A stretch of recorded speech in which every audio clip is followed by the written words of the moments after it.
Bom, vamos partir para o que a gente precisa falar, para aquilo que precisa ser dito. Eu estou sendo reconhecido por ter feito uma obra, essa obra aqui, o livro que eu escrevi, terminei de escrever no finalzinho de abril, titulado 8 de janeiro, a história não contada, né? 8/1 aí, como ele está. E as pessoas vêm me apresentando lá em Brasília desde então dessa maneira, né? Ó, tá aqui o autor, o advogado, o autor do livro 8 de janeiro. Eu sou aqui de São Paulo, mas no dia 9 eu decidi ir para Brasília para ir direto lá para a academia de polícia da Polícia Federal, pertencente à Polícia Federal lá em Brasília, em Sobradinho, para ajudar aquelas pessoas, mesmo não sendo um penalista, mesmo não sendo um criminalista, porque entendo ser melhor você ter o acompanhamento de um advogado do que ficar esperando que um especialista venha te ver. É como procurar um médico, né? Se eu estou machucado, vou ficar esperando um ortopedista, por exemplo? Não, eu vou num clínico mesmo que está ali perto para poder tentar me ajudar. Foi essa iniciativa que eu tive, fui para lá e isso rendeu esse livro. Muito cedo eu percebi, em virtude desses eventos, todas as irregularidades, eu as descrevo pormenorizadamente no capítulo 10, mas eu percebi que pela justiça, pela via judiciária, nós não iríamos vencer essa guerra, essas pessoas não estariam protegidas. Então, desde o dia 15 de fevereiro, quando essa legislatura assumiu, eu estou percorrendo o gabinete dos deputados do nosso lado todas as semanas. Eu estou lá, então, desde o dia 15 de fevereiro, só pulei as de julho, que eles não estavam, evidentemente, fizeram um recesso branco, pela lei não poderiam ter feito, né, porque não teve votação da lei orçamentária, mas isso é um outro problema. Assim funciona a política brasileira, infelizmente. Eles estavam de recesso, então eu também aproveitei para ficar um pouco com a minha família, mas já estou de volta desde então e continuamos esse trabalho. Estamos apoiando a CPMI, apoiamos os parlamentares e nessa semana eu comentava com eles aqui particularmente, eu estive com o presidente da CPMI, o Arthur Maia, que inclusive é nosso colega, né, ele é advogado, ele diz ser garantista e legalista. E eu o inquiri, com muito respeito, obviamente, dizendo que, olha, parece que o garantismo do Brasil não funciona como um garantismo.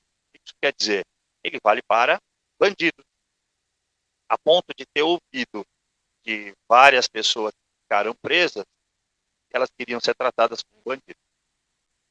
Ou seja, vamos lá, vamos especificar.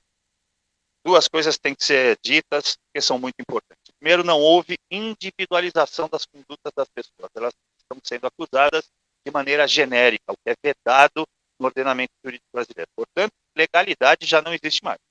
Se a gente não segue o que está descrito na lei, a gente não pode afirmar que tem a legalidade no Brasil hoje vigindo.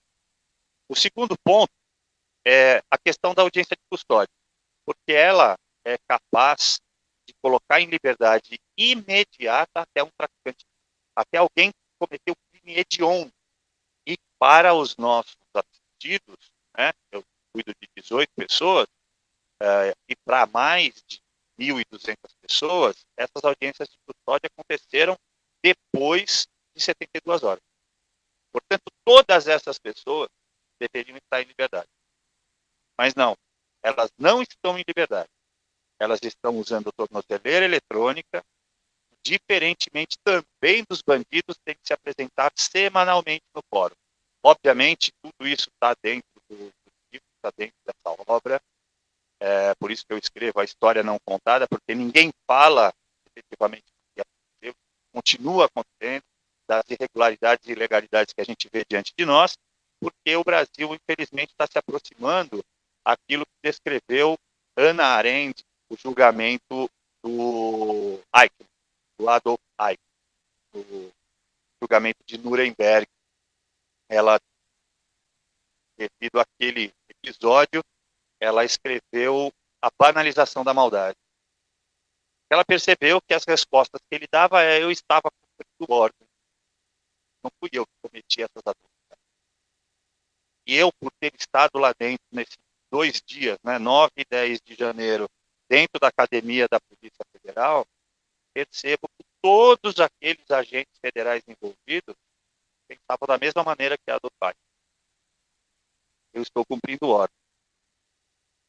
Eu não vou dizer que a gente está banalizando a maldade no Brasil, porque tem pessoas como os que estão reunidos aqui fisicamente e todos que estão nos assistindo depois, a gente tem uma interação de pensamento. Mas eu posso dizer, sem medo de errar, sem medo de forçar a barra, que a gente banalizou o absurdo. Ou mais, a gente está normalizando o absurdo de várias formas, não só no setor judicial. A gente está banalizando isso, normalizando isso em todas as esferas, seja política, seja social, seja médica. A gente simplesmente não faz nada e não questiona. Eu vou tomar cuidado, porque eu sei que vai ser transmitido pelo YouTube para que isso não caia, mas eu não estou na rua aqui agora. Quem hoje vê, ele estava lá em Brasília, ele foi para o 8 de janeiro, eu estou lutando pela nossa liberdade desde 2020, pelo menos. Porque eu percebi que impor imunização coletiva, sem critério, com algo que ainda não tem todas as seguranças necessárias, não queria dizer absolutamente nada sobre saúde. Queria dizer única e exclusivamente sobre liberdade. Então, desde aqueles episódios, a gente viu um crescimento do STF, um pensamento da população que o STF tinha a virtude tão almejada na política, e eles também ajudaram nisso, né? Ou seja, o político é corrupto, nós não. Eles conseguiram uma notoriedade, conseguiram um protagonismo no combate à pandemia, a ponto de quase criminalizar a conduta do então presidente, mandatário do executivo. Eu vou pular uma parte, vou passar direto para uma outra definição, para não ser muito prolixo. Ditadura. Quando eu estava vindo para cá, eu estava lendo um argumento de um colega sobre o que vem a ser ditadura. Aliás, um vídeo que um amigo meu, o professor Eduardo Vieira, fez sobre o que vem a ser ditadura. Hello and welcome to this special edition of The Right Brazilian. If you have any questions about Brazil, ask The Right Brazilian.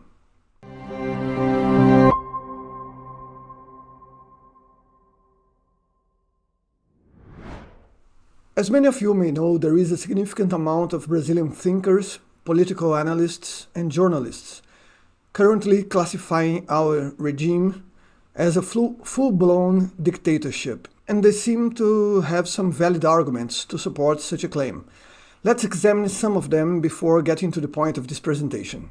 There are some conditions for one regime to be considered a dictatorship. Political prisoners are a must, of course, and we have hundreds of those. Actually, over 1,000, proudly arrested in a treacherous maneuver executed by the Brazilian army together with the federal police on January the 9th. There's got to be exiled people too. Yes, we have those as well. Journalist Alan dos Santos from the late channel Terça Livre, currently living in America, is an example.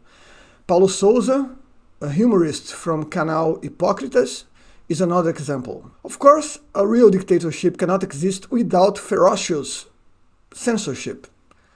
And yes, we have that as well. Quite wonderful, eh?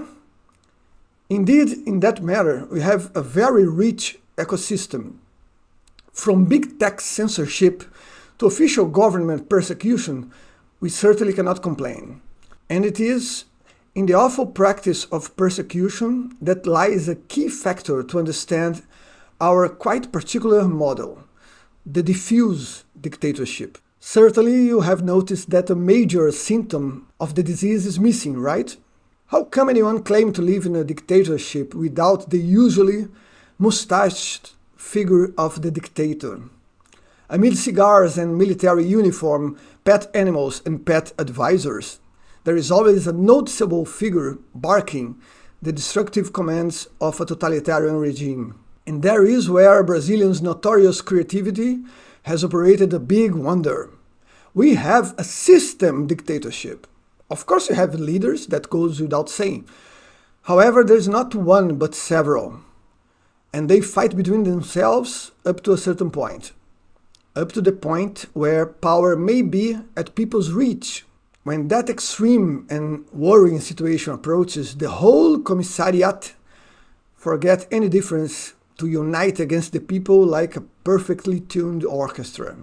There are actually a lot of players in this musical metaphor.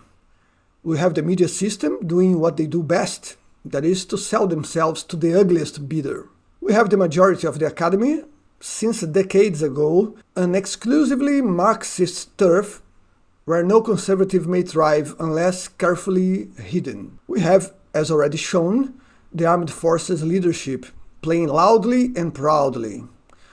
And of course, in the front row nowadays, we have one of the most appalling judiciary systems in the world. In that area, one may sigh sadly and hope for the dream of a better place to be, like Uganda. But alas, we are in Brazil, and the Supreme Court seems to be able to play several instruments at the same time, leaving speechless even the legislative. That should not be a problem. After all, for those elected represent only the people, and that's who cannot come a mile close to actual power. So, all is well. That diffuse character has delayed comprehension of our poor country status by our main voices. That and fear, of course. We have plenty of that around here too, rest assured. I have fear as well, by the way. But you know, I'm a Christian, so I have other worries and motivations besides fear. So please do not let the absence of a mustached culprit deceive you, nor let anyone tell you that a single individual is the threat. We have a bold first violin in this terrible orchestra, but there is a regent behind that, or several to be precise, or to be diffuse. I am Eduardo Vieira, the Right Brazilian. Thank you for watching.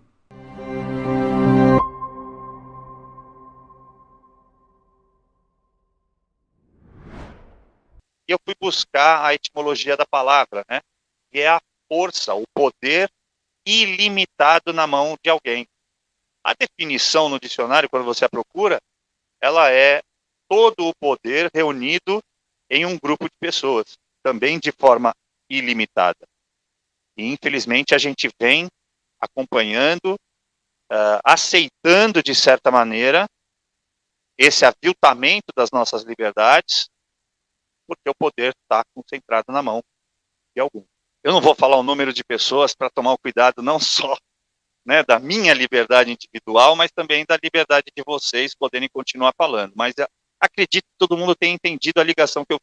Como é que a gente combate isso? Agora, tudo isso que já foi dito antes de mim, a gente precisa se conscientizar de que estamos numa guerra. É uma guerra diferente de todos os conceitos que a gente conhecia até então, do que vem a ser guerra. Ela não é territorial, ela não é de invasão de perímetros, ela não é de invasão de território, ela não é de... não deixa de ser de derramamento de sangue, mas não é propriamente de disparo de projéteis, de tiros, de bombas. Ela é muito mais traçada nos bastidores, também nos bastidores da política, e é por isso que nós não podemos nos dar ao luxo da manutenção do nosso conforto. Dizer que eu luto nessa guerra, que eu milito nessa guerra, mas me manter dentro de casa protegido, né, usufruindo da convivência com os meus familiares, desculpem aqueles que entenderem contrariamente, não é lutar essa guerra. Eu não posso dizer que eu luto essa guerra sem dispor de boa parte do meu tempo para lutá-la, para efetivamente estar no combate. Se eu não estiver fazendo isso, eu devo parar de dizer que eu estou na guerra. Há várias maneiras de apoiar, há várias maneiras de conseguir fazer com que mais pessoas consigam aderir a esse movimento de combate dentro dessa guerra. Pode ser financeiro, como estava falando aí a Karina Belomé, pode ser de apoio, trabalhando nos bastidores, mas o que ela não pode ser é a manutenção do nosso conforto particular, do nosso conforto individual. Se a gente não tiver consciência de que nós precisamos estabelecer prioridades e que não existe cidadão sem nação, nós nunca mais nos reergueremos. A minha luta foi e vai continuar sendo por liberdade. E eu vou até as últimas consequências para isso.